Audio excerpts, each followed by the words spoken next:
Hello दोस्तों। 14 जनवरी को मकर संक्रांति की आपको बहुत बहुत शुभकामनाएं। ये साल का हमारा दूसरा त्योहार कह लीजिए, क्योंकि पहला लोहड़ी और पूर्णिमा का निकला है और अब 14 तारीख को हम लोग मकर संक्रांति का त्योहार मना रहे हैं।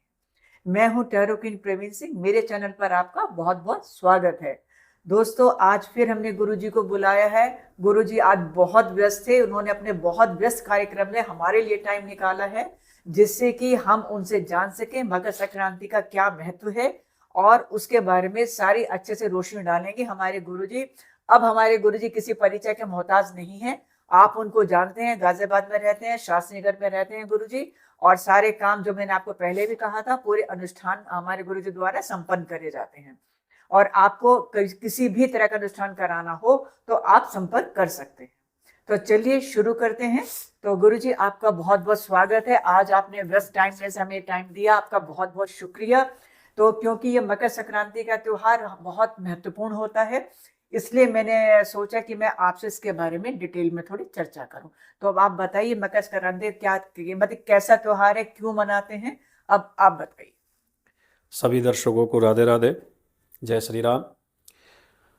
वैसे तो मकर संक्रांति एक अपने में बड़ा महत्व रखता है त्यौहार ये, और इसमें सबसे पहली बात कि जिस समय मकर राशि में सूर्य प्रवेश करते हैं, तो मकर राशि में सूर्य प्रवेश करने का मतलब है संक्रमण करना। संक्रमणयति इति मकर राशि तथा च सूर्य प्रवेशार्थम। जब सूर्य मकर राशि में प्रवेश करता है तो उसे मकर संक्रांति कहा जाता है। वैसे तो संक्रांति हर महीने आती है जी। लेकिन मकर की जो मकर राशि में जब सूर्य प्रवेश करें तो उसको मकर संक्रांति बोलते हैं। तो ये मकर संक्रांति का बड़ा महत्व है और शास्त्रों में, धर्म ग्रंथों में इसका बड़ा ही महत्व बताया गया है। इस दिन किया हुआ दान कर्म, पुण्य कर्म, सत्कर्म अक्षय हो जाता है, और इस दिन इस गंगा स्नान करने मात्र से अक्षय फल की प्राप्ति होती है, महान पुण्य की प्राप्ति होती है। क्योंकि जैसा कि हम सभी जानते हैं कि जो शनि महाराज हैं वो भगवान सूर्यदेव के पुत्र हैं, और सूर्य और शनि इन दोनों में थोड़ा सा असमंजस रहता है। जी जी, पिता पुत्र में। तो शनिदेव भगवान सूर्य से क्रोधित होकर के चले गए थे। तो आज के दिन ही, मकर संक्रांति के दिन ही भगवान सूर्यदेव अपने पुत्र से मिलने के लिए आते हैं। मतलब ये एक तरह से पिता पुत्र का मिलन का ये संयोग है। अच्छा गुरु, जैसे अभी आपने कहा कि गंगा स्नान कर सकते हैं, और जो अगर किसी वजह से गंगा स्नान ना कर पाए तो वो अपना सुबह नहाते हुए थोड़ा सा गंगा जल मिला लें पानी में। जी जी, जो अशक्त हैं, जो बुजुर्ग हैं, जी जी, और जो गंगा तट तक नहीं जा सकते, गंगा तीर्थ तक नहीं जा सकते, वो अपने घर में ही एक मंत्र है, गंगा गंगेत यो ब्रूयात योजना नाम सतैरपि मुच्यते सर्व पापेभ्यो विष्णुलोकम सगच्छति। माँ गंगा का स्वयं का वचन है। यदि कोई अशक्त है, कोई वृद्ध है, जो कोई रोगी है, स्वास्थ्य जिसका अच्छा नहीं रहता है, यदि वो गंगा जी तक ना जा सके, अपने ही घर में बैठ करके वो इस मंत्र का 3 बार गंगा गंगा शब्द कह करके यदि स्नान कर ले तो उसे मकर संक्रांति के ही समान पूर्ण गंगा स्नान का पुण्य प्राप्त हो जाता है। तो आप सूर्य और शनि जी का बता रहे थे। हाँ, तो ये मकर राशि सूर्य की राशि, शनि की राशि है। मकर और कुंभ राशि का स्वामी है सूर्य।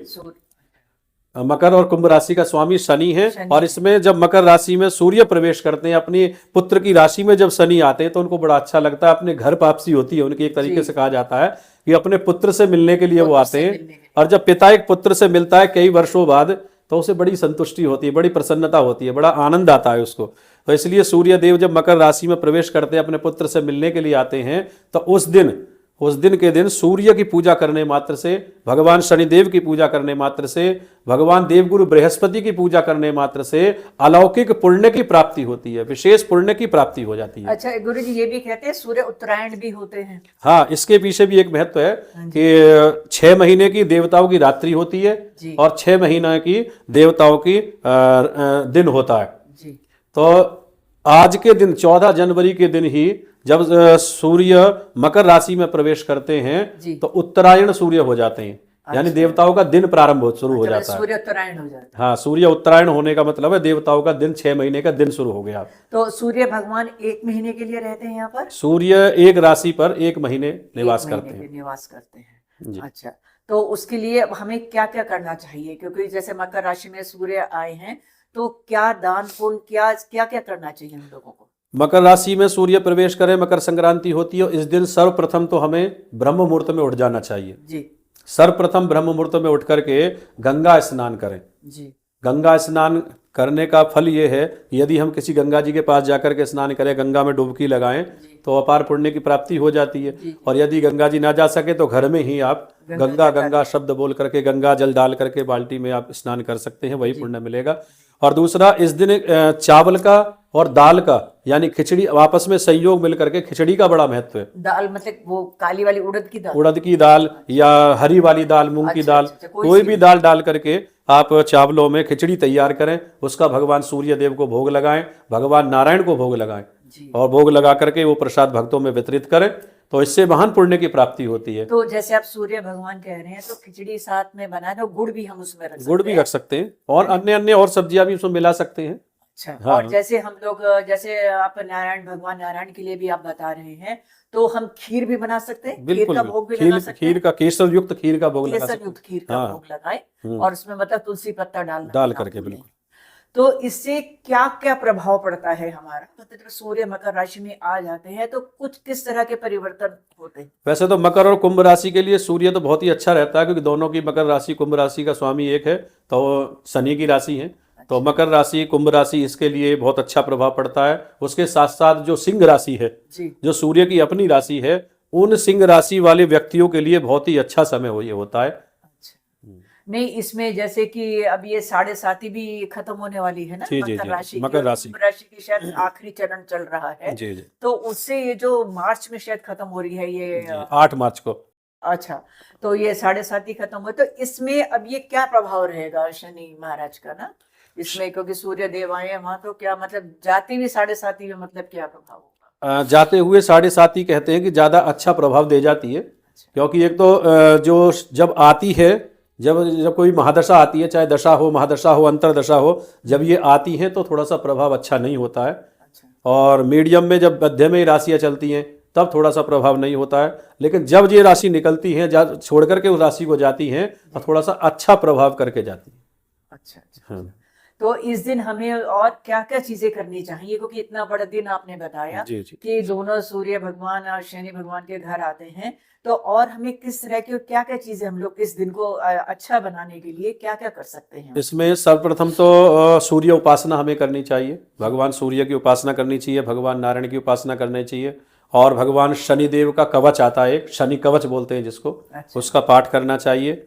और दान पुण्य जितना ज़्यादा से ज़्यादा हो, अधिक अन्न का दान करें और विद्या का दान करें, स्वर्ण का दान करें, और नाना प्रकार से, जैसे मंदिर में कोई रामचरितमानस का पाठ करे, सुंदरकांड का पाठ करे, इस प्रकार से जो भी हम दान पुण्य करते हैं या पाठ पूजा करते हैं तो उसका फल अक्षय हो जाता है।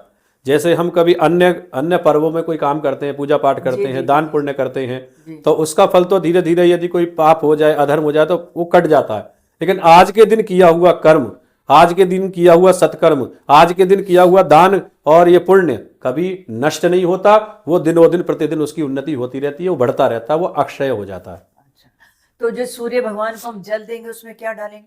सूर्य भगवान को जब हम जल अर्पित करें तो सबसे पहले ये ध्यान रखा कि सूर्य उदय होने के बाद ही करें। बहुत से लोगों को मैं देखता हूं कि सूर्योदय होता नहीं है, उससे पहले ही जल समर्पित कर देते हैं। तो ऐसा नहीं होना चाहिए। तो जब सूर्योदय पूर्ण रूप से हो जाए तब उसमें जल में थोड़ा सा गंगा जल डालें, उसमें एक रोली डाल दें थोड़ी सी, और हो सके तो गुड़ के 1-2 दाने डाल दें, और फिर उस जल को भगवान सूर्य देव को गृणी सूर्याय नमः इस मंत्र को बोलते हुए भगवान सूर्य को अर्पित करें। और अर्पित करते समय एक विशेष ध्यान रखा जाए कि आपका जो जल का लोटा है वो आपके वक्षस्थल के ठीक सामने रहे, ऐसे। अच्छा। हाँ, और आपकी दृष्टि उस लोटे का जो पीछे का हिस्सा होता है जिसको पद्म भाग बोलते हैं, उस लोटे की दृष्टि पर रहे। अच्छा। आपकी दृष्टि उस लोटे के पीछे अग्रभाग पर रहे, तो उससे किया हुआ जल। और एक बात का और विशेष ध्यान रखा जाए, जब हम सूर्य भगवान को अर्घ दे रहे हैं तो वो जल की छींटे अपने पैरों पे ना आए। अच्छा, या तो मतलब कोई गमला रख लें या कोई किसी ऐसे, हाँ, या कोई ऐसा पात्र रख लें, बर्तन रख लें, हाँ, कोई ऐसा पात्र रख करके उसमें जल समर्पित करें, फिर उस पात्र के जल को ले जाकर के कहीं पेड़ पौधों में, गमलों में डाल दें। हाँ, तो ये विशेष ध्यान रखने वाली बातें हैं। जी।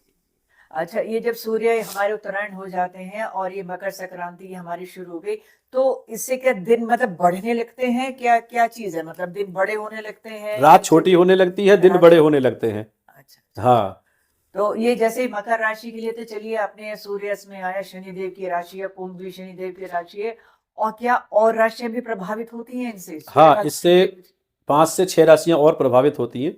जैसे मकर राशि है, कुंभ राशि है, सूर्य सूर्य की है, सिंह राशि है, कन्या राशि है, और मंगल की राशि जो है ये भी इससे प्रभावित होती हैं। मंगल तो मेष भी है, मेष और वृश्चिक भी वृश्चिक, हाँ, ये 6 राशियां इनसे प्रभावित होती हैं। है। अच्छा, तो क्या प्रभाव देने वाले हैं, कुछ थोड़ा सा आप उनके बारे में बताएंगे कि जो जैसे 6 मे राशियां मतलब क्या प्रभाव जी देने जी जी वाले बिल्कुल। ये सूर्य जो है वो मकर राशि में जब प्रवेश करता, मकर संक्रांति से 1 महीने ये मकर राशि में रहता है सूर्य। हैं? अच्छा। तो इस दिन किया हुआ दान पुण्य विशेष फल को देने वाला है। और इसमें यदि मेष राशि है, वृश्चिक राशि है, जो मंगल की स्वयं की अपनी राशि है, जी, जी। इनको विशेष फल मिलता है। यदि इसमें सूर्य की उपासना की जाए, भगवान शनिदेव की उपासना की जाए, तो मंगल संबंधी जो जितने भी दिक्कतें परेशानी आती हैं जीवन में, वो सब दूर हो जाती हैं। इसी प्रकार कन्या राशि है, अच्छा। कुंभ राशि है, मकर राशि है, ये जो राशियां हैं इनमें पूजा करने मात्र से सूर्य की जो कुदृष्टि होती है या शनि की कुदृष्टि होती है, उससे उनसे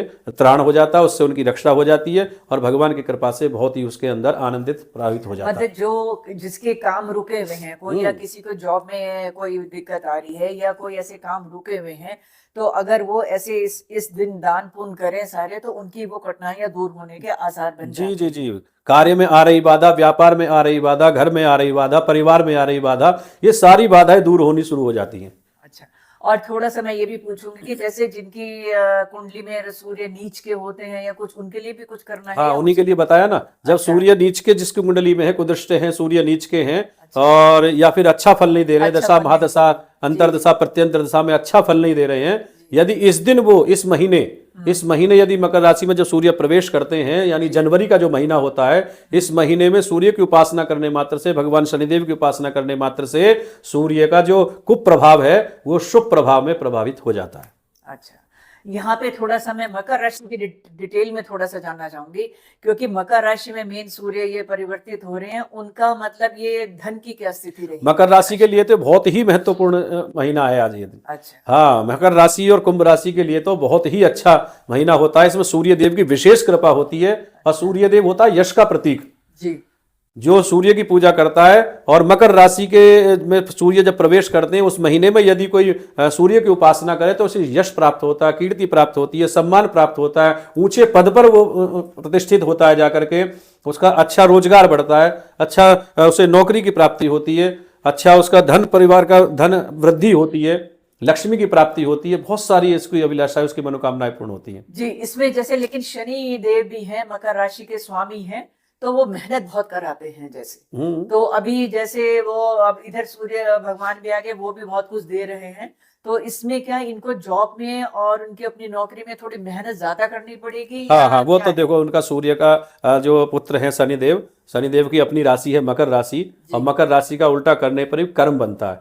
जी मकर जी कर्म, जी जी जी। जब तक कर्म नहीं करोगे तब तक फल नहीं मिलेगा। ये भगवान शनिदेव की अपनी एक न्याय मानो उन्हें, न्याय के देवता मतलब मानो कर्म उन्हें, के दाता और कर्म के दाता। हाँ, तो जब तक कर्म नहीं करोगे तब तक फल नहीं मिलेगा। उसी प्रकार शनिदेव जो होते हैं कर्म के दाता होते हैं, जैसा कर्म व्यक्ति करता है उसी के अनुसार फल प्रदान करते हैं। अच्छा, जिनको शनि मतलब अच्छा नहीं है या शनि अच्छे फल नहीं दे रहे हैं, थोड़ा सा उनके लिए भी कुछ उपाय बता दीजिए आप। हाँ, मकर राशि में जब सूर्य प्रवेश करें, मकर संक्रांति के दिन 1 महीना भगवान शनिदेव का जाप करें, शनि। और उनके संबंधी, शनि ग्रह संबंधी जो वस्तुएं हैं उनका दान करें। जैसे काली दाल है, काली उड़द है, काला छतरी है, काले जूते हैं, इस प्रकार से काले वस्त्र हैं, और काले फल हैं, काली मिठाइयाँ हैं, इस प्रकार से काले रंग की वस्तुओं का दान करने मात्र से, और भगवान शनिदेव के मंत्र, वैदिक मंत्र के जाप मात्र से शनिदेव की जो प्रभाव है, कुदृष्टि है, वो शुभ फल देना प्रदान करने लगती है। जैसे ये कुछ मजदूर या इनको भी मतलब कुछ खाना वाना भी खिलाएं इनको, मतलब गरीबों को, या इनको भी, इनसे भी हाँ कुछ हाँ हाँ, फर्क बिल्कुल। पड़ता है? उसमें। अच्छा, इनका आपने धन की स्थिति बताई, करियर की स्थिति, इनके रिश्तों में कैसी स्थिति रहेगी? अब सूर्य भगवान आए हैं शनि मकर राशि में जी उसमें, जी जी जी। तो रिश्तों में क्या कैसा रहेगा? कभी कभी होता है कोई कुंडली ऐसी सामने आ जाती है कि पिता पुत्र का थोड़ा सा व्यवहार अच्छा नहीं होता आपस में, है ना, मनमुटाव रहता है। लेकिन कहते हैं अगर पुत्र या पिता मकर राशि में जब सूर्य प्रवेश करें, उस दिन मकर संक्रांति वाले दिन यदि खिचड़ी बना करके यदि, क्योंकि बुध होता है वाणी का स्वामी, जी, तो हरे रंग की दाल, मूंग की दाल, और सफेद होता है चंद्रमा, जो चंद्रमा, चावल होता है जी, वो चंद्रमा का प्रतीक है। तो जी। चंद्रमा मन का स्वामी होता है। जहां मन और वाणी दोनों एक साथ मिल जाए, जहां चावल और मूंग की दाल एक साथ मिल जाए तो खिचड़ी बन जाती है। जी। तो उस खिचड़ी के द्वारा जो प्रसाद भोग लगा करके बांट दिया जाए तो पिता और पुत्र का संबंध अच्छा हो जाता है। नहीं, पिता उनके पुत्र के अलावा हाँ भी उनके रिश्ते और है ना, हाँ हाँ भाई बहनों के हैं, पति पत्नी के हैं, इनमें मतलब थोड़ा सा कैसा है? क्योंकि शनि जो है थोड़े से वो रिश्तों में, जहां तक मुझे लगता है कि थोड़ी सी प्रॉब्लम वो रखते ही हैं। जी। उसके लिए फिर हमें जैसे शनि बहन भाइयों का रिश्ता है तो उसमें लाल रंग की दाल का प्रयोग करना चाहिए। और जैसे पति पत्नी का, पति पत्नी का रिश्ता है तो उसमें काले रंग की वस्तु का दान करना चाहिए, जैसे काली उड़द का मिला करके दाल का, तब खिचड़ी बनानी चाहिए, तब उसका भोग लगा करके प्रसाद वितरण करना चाहिए। तो उससे जो आपसी संबंध है वो अच्छे पक्के मजबूत हो जाते हैं। हाँ, क्योंकि वही मैं कहना चाह रही हूँ ना, क्योंकि ये मेहनत तो बहुत कराते हैं। क्योंकि अभी जो मैं भी देख रही थी कि जैसे किसी का बिजनेस है या जॉब है, तो उनको नई अपॉर्चुनिटीज मिलेंगी, मतलब नए नए रास्ते खुलेंगे उनके जी लिए जी, कुछ। बिल्कुल बिल्कुल, उन्नति का मार्ग उनका खुल जाता है। अच्छा, हाँ बिल्कुल खुलेगा उन्नति का मार्ग। मतलब उनको नई, जैसे बिजनेस में भी नई नई अपॉर्चुनिटीज, या उनको कुछ ऐसा होगा कि उनको अपना बिजनेस कुछ बढ़ाना पड़ेगा, या कोई जैसे किसी की एक इकाई है, फैक्ट्री है, वो दूसरी लगा सकता है, या जो लोहे से मशीनरी से कनेक्टेड लोग हैं उनको किस तरह का फायदा होगा? इसमें तो जब मकर संक्रांति आती है जी, तो उसमें सबसे पहले तो सूर्य और शनि संबंधी जो वस्तुएं हैं, जो बिजनेस हैं, वो फलीभूत होने प्रारंभ हो जाते हैं।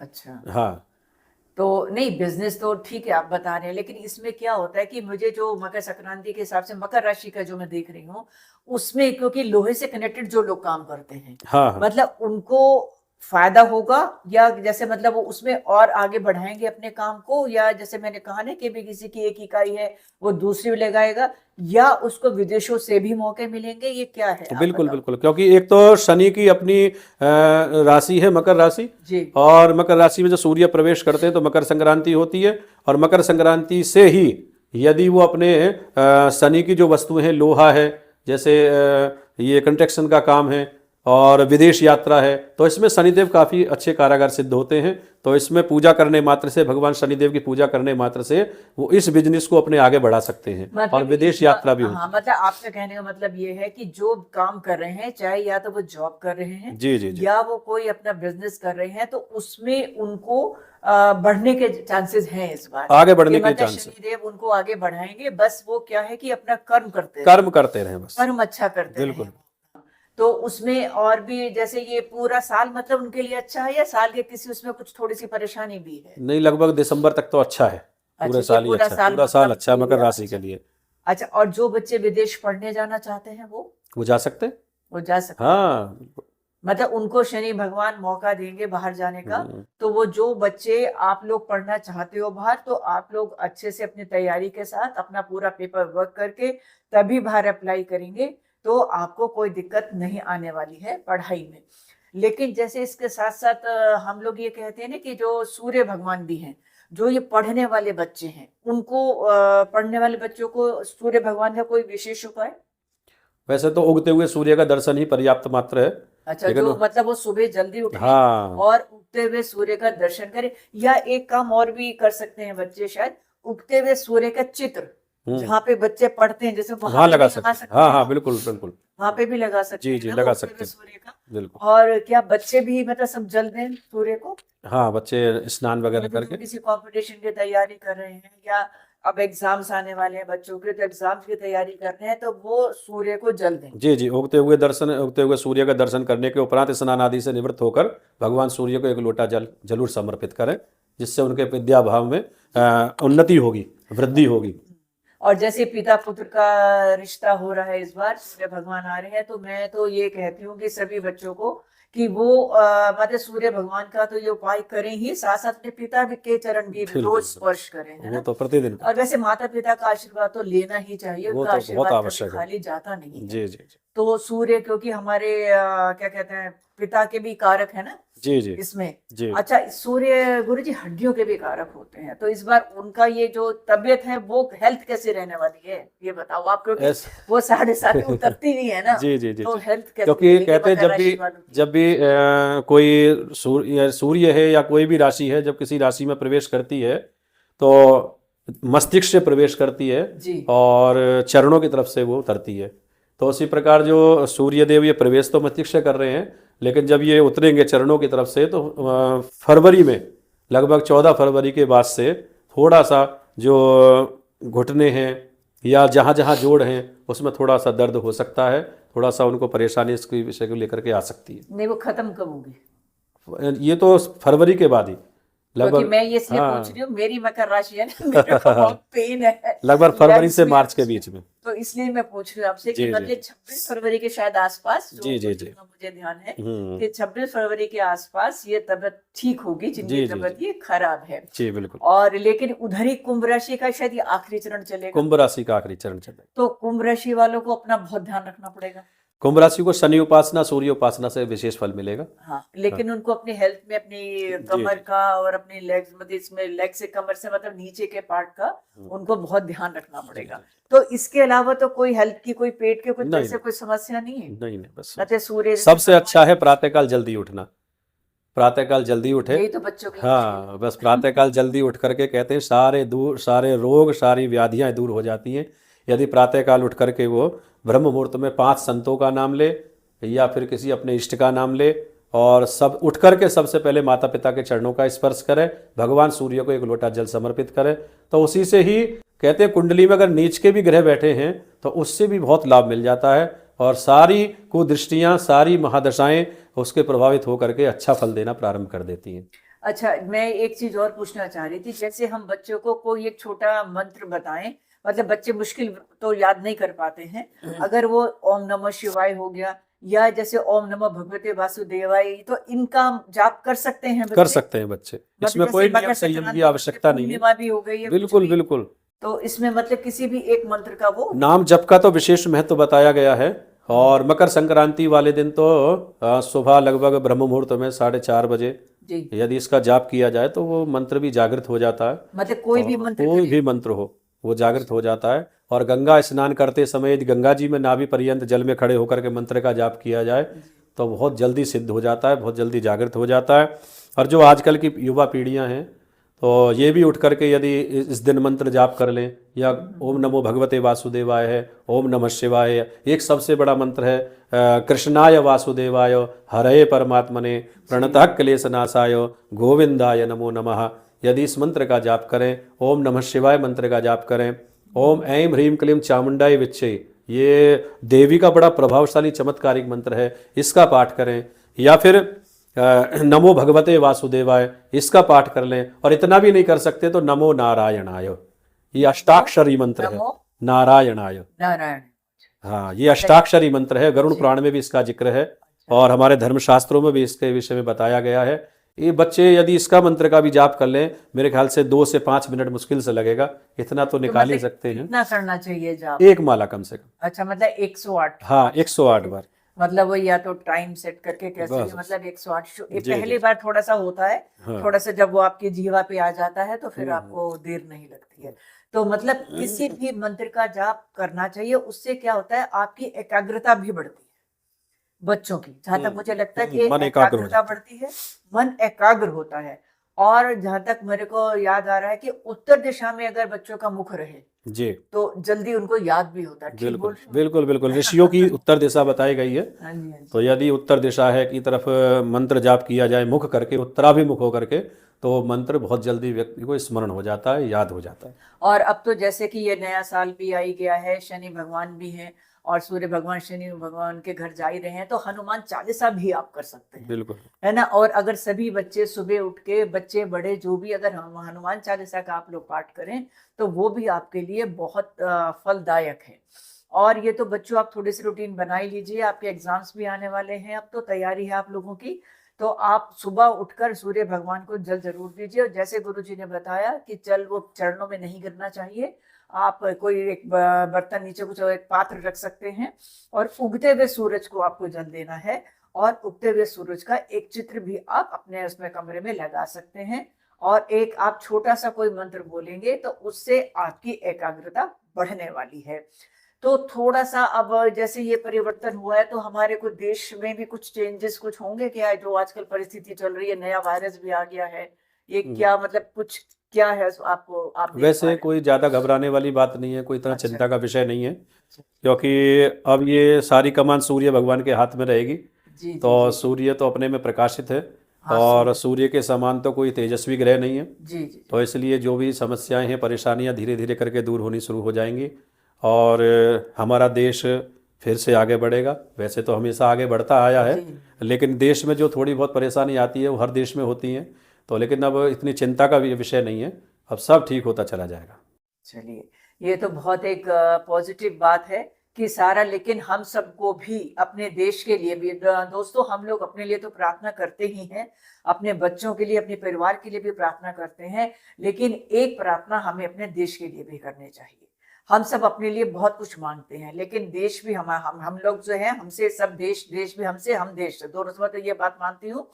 तो हम लोगों को अपने देश के लिए भी प्रार्थना करनी चाहिए, और सभी के सुख स्वास्थ्य सबकी हमें कामना करनी चाहिए। तो ये हमारा जो मकर संक्रांति का त्योहार आ रहा है 14 जनवरी, ये बहुत महत्वपूर्ण है। जैसा गुरुजी ने बताया, आपको दान के लिए बताया, आपको मंत्र बताया कि जब आप सुबह स्नान करेंगे तो आप उस मंत्र को बोलकर आप स्नान कर सकते हैं। और दान पुण्य तो आप जितना मर्जी करिए, अपनी अपने सामर्थ्य के अनुसार आप कर सकते हैं। आप उस दिन गरीबों को भोजन करा सकते हैं। आप क्या कहते हैं, जो आप खिचड़ी वगैरह का दान, आप आपके घर में कोई आता है आप उसको भी खिलाइए, आप जो बाहर बांट सकते हैं आप उनको भी बांटिए। और आप थोड़ी सी, जैसे गुरुजी ने बताया कि आप काली वस्तुओं का आप दान कर सकते हैं, और गरीबों को, मजदूरों को भी आप वो दान आप करिए। तो ये जितना हमारे आज गुरुजी के साथ हम लोगों ने इस टॉपिक पे, मकर संक्रांति पे सारी हमने डिटेल जानी है, और पूरी उम्मीद है मुझे कि आप लोगों ने को इसका फायदा जरूर होगा। लेकिन सिर्फ मैं आपसे एक बात और कहना चाहूंगी कि जो भी आप दान करेंगे वो आप ये सोच के ना करें कि मैं ये करूंगा दान तो इससे मेरे को ये काम मेरा होगा, ये ना बोले आप कि मेरा ये काम हो जाए इसलिए मैं ये दान कर। दोस्तों, दान आप निश्चल मन से करिए। ईश्वर सब देखते हैं, ईश्वर आपके भावों को समझते हैं। और आप थोड़ा सा, आप एक कटोरी चावल निकाल सकते हैं तो आप एक कटोरी निकालिए। आप किसी के उसमें आकर के दूसरा इतना कर रहा है तो मैं भी इतना करूं, नहीं, जो आपके सामर्थ्य है आप उसके अनुसार दान करिए। आप थोड़ा करिए, ज्यादा करिए, उसकी ऐसे कुछ वो नहीं है, लेकिन मन आपका निश्चित होना चाहिए।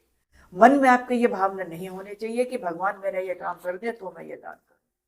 तो आज की चर्चा हमने गुरुजी से करी, और गुरुजी ने बड़ा व्यस्त टाइम हमें निकाल के दिया है, उनके लिए उनका बहुत बहुत आभार। और मिलूंगी आपसे मैं उनके साथ फिर एक दूसरे टॉपिक पे। उम्मीद करती हूँ कि आपको आज का विश्लेषण बहुत पसंद आया। आप स्वस्थ रहिए, खुश रहिए। मिलूंगी अगले वीडियो में, तब तक के लिए मुझे आज्ञा दीजिए। आप नमस्ते। नमस्कार।